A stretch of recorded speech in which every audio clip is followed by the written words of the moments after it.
26वीं आयत से 27वीं आयत।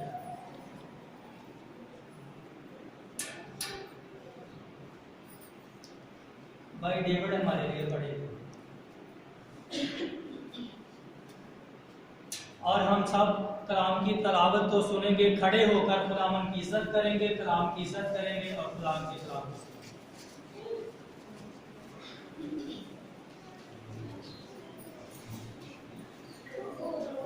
अंदर हो जाओ। खुदावंद के कलाम में जो लिखा है, क्या तुम नहीं जानते कि दौड़ने वाले तो दौड़ते सब ही हैं, मगर इनाम एक ही ले जाता है। तुम भी ऐसे ही दौड़ो ताकि जीतो। और हर पहलवान सब तरह का प्रेस करता है। वो लोग मुरझाने वाला सेहरा पाने के लिए ये करते हैं, मगर हम उस सेहरे के लिए करते हैं जो नहीं मुरझाता। बस मैं भी इसी तरह दौड़ता हूँ, यानी बेठिकाना नहीं। मैं इसी तरह मुक्कों से लड़ता हूँ, यानी उसकी मानंद नहीं जो हवा को मारता है, बल्कि मैं अपने बदन को मारता, कूदता और उसे काबू में रखता हूँ। ऐसा ना हो कि औरों में मुनादी करके आप ना मकबूल ठहरो। गुलाम के जल्दी और सलाम के पढ़े और सुने जाने पर गुलाम की बता। थैंक यू जी, बैठ जाओ।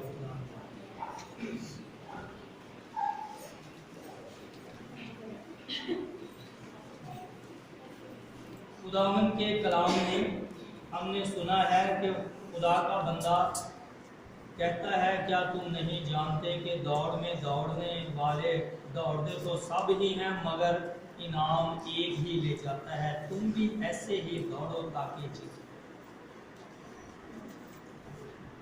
लिखा है कि आप भी ऐसे ही दौड़ें और जीतें। हमने दौड़ना है, और किस लिए दौड़ना है? जीतने के लिए दौड़ना है। कलाम में हमने सीखा है, और हर पहलवान सब तरह का परहेज करता है। वो लोग मर जाने वाला सेहरा पाने के लिए ये करते हैं, मगर हम उस सेहरे के लिए करते हैं जो नहीं उड़ जाता। तो हमने भी दौड़ना है और दौड़ में जीतना है, कामयाबी को हासिल करना है। हमारी दौड़ क्या है? खुदावन यीशु मसीह फरमाते हैं कि जान देने तक वफादार रह तो जिंदगी का ताज पाओगे।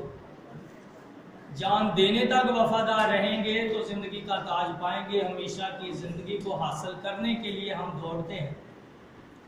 दुनिया में रहते हुए हमारी जो दौड़ है, ये है हमेशा की जिंदगी को हासिल करने के लिए, खुदा की बादशाही को हासिल करने के लिए। जैसे हम गीत गा रहे थे, भाई स्टीफन गा रहे थे कि हवा में उड़ जाना है, यीशु ने जदों आना है।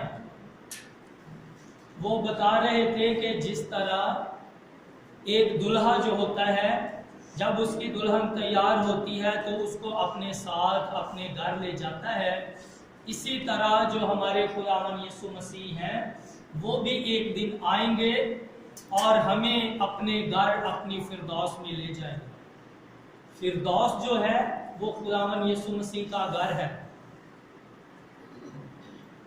कलाम में लिखा है, खुदावन यीशु फरमाते हैं कि जब घर का मालिक उठकर दरवाजा बंद कर देगा और तुम बाहर खटखटाओगे तो वो नहीं खोलेगा।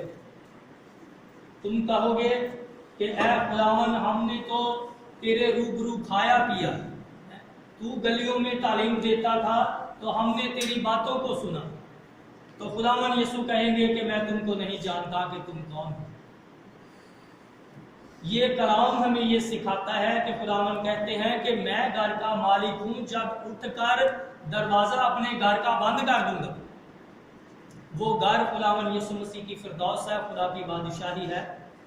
तो खुदा का बंदा कहता है कि खुदा की बादशाही को जीतने के लिए, हमेशा की जिंदगी को हासिल करने के लिए दौड़ो, दौड़ो और दौड़ में जीतो। एक मैं आपको एक बंदे का वाकया बताता हूँ। उसने आलमी दौड़ में हिस्सा लेना था, तो उसने अपना जहन बनाया कि दुनिया में बड़े बड़े पहलवान हैं जो दौड़ते हैं, बड़े बड़े तेज रफ्तार हैं, तो ये आलमी मुकाबला है और इसको जीतना भी है और हर सूरत पर जीतना है। तो उसने ऐसा किया कि मुकाबला होने से पहले उसने जो है वो रेसल की, और जैसे लिखा है, और हर पहलवान सब तरह का परहेज करता है, हर तरह का पहलवान परहेज करता है, ताकि उसके जहन में होता है कि हर सूरत में मैंने जो है ये दौड़ को जीतना है, मैंने जो है अगर कुश्ती है तो कुश्ती को जीतना है। तो इस तरह उसने भी जीतने का मंसूबा बनाया और दौड़ शुरू होने से 20 साल पहले वो दौड़ता रहा और हर रोज वो निकल जाता था और सारा दिन कोई 12-14 घंटे हर रोज दौड़ता था। तो दौड़ से 20 साल पहले 20 साल वो हर रोज 12 घंटे 14 घंटे दौड़ता रहता था। इस तरह उसने पहले ही अपनी दौड़ के लिए तैयारी की। तो जब मुकाबले का वक्त आया तो वो बंदा जो है वो दौड़ में जीत गया और पहले नंबर पर आया, क्योंकि उसने पहले ही तैयारी की थी। इनाम जीतने के लिए उसे पहले ही उसने तैयारी की थी। तकरीबन जब उसने उस दौड़ को जीता तो उसे तकरीबन कोई 20 करोड़ डॉलर इनाम मिला। तो हम कलाम में सीखते हैं कि हमारी भी दौड़ है, और लिखा है, खुदा का बंदा कहता है, बस मैं भी इसी तरह दौड़ता हूं, यानी बेटिकाना नहीं। दौड़ने वाले को पता होना चाहिए कि मैं क्यों दौड़ रहा हूं, दौड़ का मकसद क्या है, दौड़ का गोल क्या है, इसका मकसद क्या है, गोल क्या है, मेरी मंजिल क्या है, मैं क्यों दौड़ रहा हूं और इस दौड़ से मुझे मिलेगा क्या। तो खुदावंद यीशु मसीह फरमाते हैं, तौबा करो क्योंकि आसमान की बादशाही नजदीक आ गई है। जब आप ऐसे दौड़ेंगे, खुदा के कलाम के मुताबिक दौड़ेंगे और तौबा करेंगे, तो फिर आपको इनाम में क्या मिलेगा, खुदा की बादशाही मिलेगी, खुदा की फिरदौस मिलेगी, आपको आसमान पर फिरदौस में एक मलकियत मिलेगी। खुदावंद यीशु मसीह अपने बंदे पौलुस रसूल से कहते हैं, जब वो उस पर जाहिर हुए तो उस कहा कि मैंने तुझे चुना है, तू जा मुनादी कर और लोगों को शैतान के इख्तियार से छुड़ा और मेरे पास लेकर आ, ताकि वो जिंदगी के पास आए और मुकद्दसों में शामिल होकर मेरास को हासिल करें। हम खुदावंद यीशु मसीह को हमने क्यों कबूल किया है, खुदावंद यीशु से क्यों मोहब्बत करते हैं, क्यों उसके कलाम पर अमल करते हैं, इबादत करते हैं, इसके लिए खुदावंद यीशु ने अपने बंदे को कहा कि वो मुकद्दसों में शामिल होकर मेरास को हासिल करे, जो आसमान पर मेरास है, जो फिरदौस जो है, जो खुदा की बादशाही है, उसे मलकियत में हासिल करे। हाँ जी, तो हम बेटिकाना नहीं दौड़ रहे, हम खुदावंद की इबादत कर रहे हैं, खुदा की फिरदौस को हासिल करने के लिए, हमेशा की जिंदगी को हासिल करने के लिए हम दौड़ रहे हैं कि हमें खुदा मिल जाए। तो जब हमें खुदा मिल जाएगा तो खुदा ही जिंदगी है, हमें जिंदगी भी मिल जाएगी। खुदा से दूर हो जाना मौत है, दोज़ख है, खुदा के साथ रहना जिंदगी है। जब हमें खुदा मिलेगा तो हमें जिंदगी मिल जाएगी, हमें खुदा मिल जाएगा तो खुदा का ही फिरदौस का मालिक है, हमें फिरदौस भी मिल जाएगी। खुदा ही बादशाह है, तो जब हमें खुदा मिलेगा तो उसकी बादशाही भी मिलेगी। तो खुदा का बंदा कहता है कि हम इन चीजों को हासिल करने के लिए अपने खुदा से मोहब्बत करते हैं, उसकी इबादत करते हैं, उसके नाम को जलाल देते हैं, बेफायदा नहीं दौड़ते, बेफायदा नहीं दौड़ते, बेटिकाना नहीं दौड़ते। हमें अपनी दौड़ का पता होना चाहिए। तो कलाम में हमने सीखा है कि जब हमें पता है कि हमने जीतना है और हमें इनाम में जिंदगी मिलेगी, फिरदौस मिलेगा, खुदा की बरकतें मिलेंगी, खुदा मिलेगा, हम बेठिकाना नहीं दौड़ते। तो इसलिए जो दौड़ने वाला पहलवान होता है उसे हर तरह का परहेज करना चाहिए, हर तरह का परहेज करना चाहिए। खुदा का बंदा पौलुस रसूल भी यही फरमाते हैं, वो कहते हैं मैं इसी तरह मुक्कू से लड़ता हूँ। यही उसकी मानद नहीं जो हवा को मारता है, बल्कि मैं अपने बदन को मारता कूटता और उसे काबू में रखता हूँ। दौड़ को जीतने के लिए, खुदा को हासिल करने के लिए, उसकी फिरदौस को हासिल करने के लिए, हमेशा की जिंदगी को हासिल करने के लिए क्या करना है? एक अच्छे पहलवान की तरह अपने आप को काबू करना है, अपने आप को कंट्रोल करना है, काबू करना है। जैसे खुदा का बंदा कहता है कि मैं भी अपने आप को काबू में रखता हूं। किस तरह से? मैं मुक्कू से लड़ता हूं, अपने बदन को मारता और कूटता और उसे काबू में रखता हूं। हमने भी निजात को हासिल करने के लिए, खुदा को हासिल करने के लिए, उसकी बादशाही को, उसकी फिरदौस को हासिल करने के लिए अपने आप को काबू में रखना है, कंट्रोल में रखना है।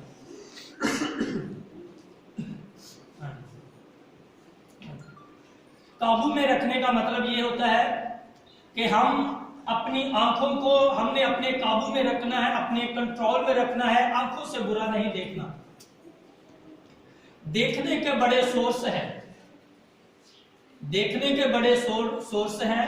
इलेक्ट्रॉनिक मीडिया है जिस पर हम टीवी को देखते हैं, और जब टीवी में अगर बुरे प्रोग्राम देखेंगे, दुनियादारी के प्रोग्राम देखेंगे, नाच रंग देखेंगे, इस तरह की और चीजें, तो लिखा है कि नाच रंग वाले भी खुदा की बादशाही के वारिस ना होंगे। मार धाड़ देखेंगे, कत्लो गारत देखेंगे, इस तरह के और जो है वो चीजें देखेंगे, अपनी आंखों को कंट्रोल नहीं करेंगे, तो फिर इसका मतलब है कि हम अपनी दौड़ में हार जाएंगे। हमने अपने आप को, अपने आज़ाद को काबू में करना है, अपनी आंखों को काबू में करना है, कुछ भी नहीं देखना। जैसे मोबाइल है, मोबाइल में अच्छी चीजें भी आती हैं और बुरी चीजें भी आती हैं। तो अगर वो चीजें हम देखेंगे जो बुरी हैं तो वो हमको बर्बाद करेगी। कलाम में लिखा है कि दुनिया और जो दुनिया की चीजें हैं वो फानी हैं, तो जो लोग फानी चीजों से दिल लगाते हैं वो फना हो जाएंगे।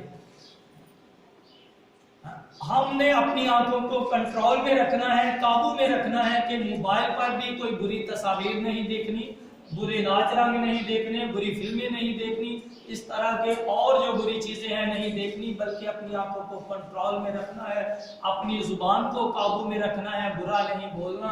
जुबान जो है ये बड़े गुनाह करती है, बददुआ भी देती है, वादे करने, वादे तोड़ देने, जुबान से झूठ बोलना, जुबान से चुगलियां करनी है, इस तरह से और भी बड़े सारे गुनाह हैं जो जुबान करती है। तो अपनी जुबान को काबू में रखना है,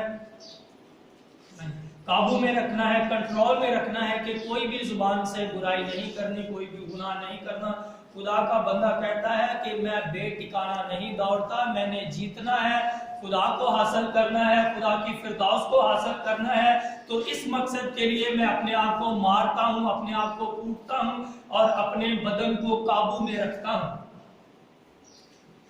हमने भी खुदा से बरकतों को हासिल करने के लिए अपनी आंखों को काबू में रखना है, अपनी जुबान को काबू में रखना है, अपने कानों को काबू में रखना है कि बुराई ना सुने, अपने बदन को काबू में रखना है कि गुनाह नहीं करने, बुराइयां नहीं करनी। जब हम ऐसा करेंगे और इस कलाम के मुताबिक जिंदगी गुजारेंगे तो इसका मतलब है कि हम बेठिकाना नहीं दौड़ते, और एक दिन आएगा कि खुदा को हासिल करेंगे, खुदा की फिरदौस को हासिल करेंगे और खुदावन यीशु मसीह के साथ उसके घर में रहेंगे। तो कलाम में लिखा है, मुबारक है वो जो कामिल रफ्तार है। भाई स्टीफन भी ये आयत बड़ी कोट करते हैं। तो इसका मतलब है, कामिल रफ्तार का मतलब है कि जो खुदावन के साथ वफादार रहते हैं और सारी जिंदगी सब्र के साथ खुदा के साथ चलते रहते हैं। जैसे मैंने भी आपको बताया एक बंदे के बारे में जिसने दौड़ को जीतने के लिए 20 साल मेहनत की और हर रोज वो तकरीबन 12-14 घंटे दौड़ता रहता था। तो इस तरह उसने तैयारी की, मेहनत की और फिर उसने दौड़ को जीता और इनाम को हासिल किया। इसी तरह हमने भी अपनी सारी जिंदगी खुदावन से मोहब्बत करनी है, खुदावन के कलाम पर अमल करना है और बेटिकाना नहीं दौड़ना, बल्कि अपने आप को काबू में रखना है। जो खुदावन हमें आइन सिखाते हैं कि तौबा करो क्योंकि आसमान की बादशाही नजदीक आ गई है, बुराइयां नहीं करनी, गुनाह नहीं करना। जब सिखाया जाता है कि मोहब्बत से रहो, चर्च में कलाम जो है ये मैसेज दिया जाए कि आपने लड़ाई नहीं करनी, मोहब्बत के साथ रहना है, सुलह के साथ रहना है, तो इबादत के बाद जब हम घरों में जाते हैं तो उसके बाद लड़ाइयां शुरू हो जाती हैं। क्यों हम अपने आप को काबू में नहीं रखते, कंट्रोल में नहीं रखते, जो सुना होता है, जो सीखा होता है, उस पर अमल नहीं करते। तो किताब मुकद्दस में से हम पढ़ रहे हैं, खुदा का बंदा फरमाता है, क्या तुम नहीं जानते कि दौड़ में दौड़ने वाले दौड़ते तो सभी हैं, मगर इनाम एक ही ले जाता है। तुम भी ऐसे ही दौड़ो ताकि जीतो। हमने भी दौड़ना है, खुदा की फिरदौस को हासिल करना है, हमेशा की जिंदगी को हासिल करना है, खुदा की बादशाही को हासिल करना है। तो इसके लिए हमें दुनियादारी को छोड़ना पड़ेगा, दुनियादारी को छोड़ना पड़ेगा। हमने अपने खुदा से, खुदावन यीशु मसीह से दिल लगाना है, खुदावन यीशु मसीह से दिल लगाना है, खुदावन यीशु मसीह से मोहब्बत करनी है। मोहब्बत का क्या मतलब होता है? हाँ जी, जिससे आप मोहब्बत करते हैं उसके लिए अगर आप दूसरी चीजों को छोड़ देते हैं तो ये मोहब्बत होती है। हम दावा करते हैं कि खुदावन यीशु मसीह हम तुझसे मोहब्बत करते हैं, अगर खुदावन यीशु मसीह के लिए लालच को नहीं छोड़ते तो खुदावन यीशु से हमारी मोहब्बत नहीं। अगर हम खुदावन यीशु मसीह की मोहब्बत में दुनियादारी को नहीं छोड़ते तो ये मसीह की मोहब्बत नहीं है। मोहब्बत में जिससे मोहब्बत की जाती है उसे हर चीज से कीमती समझकर दूसरी चीजों को छोड़ दिया जाता है। हम जो है वो खुदावन यीशु के लिए, उसकी इबादत करने के लिए टाइम नहीं निकालते, काम कारोबार को नहीं छोड़ते, तो फिर इसका मतलब है कि हमारा खुदावन यीशु से इतनी ज्यादा कोई मोहब्बत नहीं। हम दुनियादारी को नहीं छोड़ते, गुनाहों को नहीं छोड़ते, दुनियादारी की चीजों को नहीं छोड़ते, जिन चीजों से हमारा दिल लगा है उनको नहीं छोड़ते। तो जब छोड़ते नहीं तो इसका मतलब है कि हमारी खुदावन यीशु से मोहब्बत नहीं है। मोहब्बत ऐसे होती है कि जिससे मोहब्बत की जाए उसके लिए दूसरी चीजों को छोड़ दिया जाता है, जिससे मोहब्बत की जाए हर चीज से ज्यादा उसे कीमती समझा जाता है। हमने खुदावन यीशु से मोहब्बत करनी है और खुदावन की मोहब्बत में दुनियादारी को छोड़ना है। दुनियादारी की जो चीजें हैं ये फानी है और जो लोग फानी चीजों से मोहब्बत करते हैं वो फना हो जाएंगे। कलाम कहता है कि ये दुनिया और इसकी चीजें भी फना हो जानी है। तो हम में अकल नहीं, क्योंकि हम फानी चीजों से मोहब्बत करते हैं। गैर फानी यीशु से हमें मोहब्बत करनी है, उसके कलाम पर अमल करना है, उसके हुक्मों पर अमल करना है। तो इस तरह इसका मतलब है कि हम दौड़ रहे हैं और एक मकसद के लिए दौड़ रहे हैं, किसी ठिकाने के लिए दौड़ रहे हैं। बेफायदा नहीं दौड़ रहे, बेफायदा मेहनत नहीं कर रहे, बल्कि हम खुदा की बादशाही को हासिल करने के लिए, खुदा की फिरदौस को, हमेशा की जिंदगी को हासिल करने के लिए दौड़ रहे हैं, खुदा के पाक रूह को हासिल करने के लिए दौड़ रहे हैं। जब हम खुदावन के कलाम पर अमल करेंगे, अपने आप को काबू में रखेंगे, सारी चीजें छोड़ेंगे, खुदावन से की इबादत करेंगे और खुदावन को जलाल देंगे, तो इस तरह से खुदावन यीशु मसीह जो है वो हम पर रहम करेंगे। तो और खुदावन यीशु मसीह जो है हमको बरकत देंगे, जिंदगी देंगे, निजात देंगे। तो हमने बेटिकाना नहीं दौड़ना, बल्कि खुदावन की बरकत को हासिल करना है। खुदावन कलाम पर अमल करने की तौफीक दे और इसके वसीले से बरकत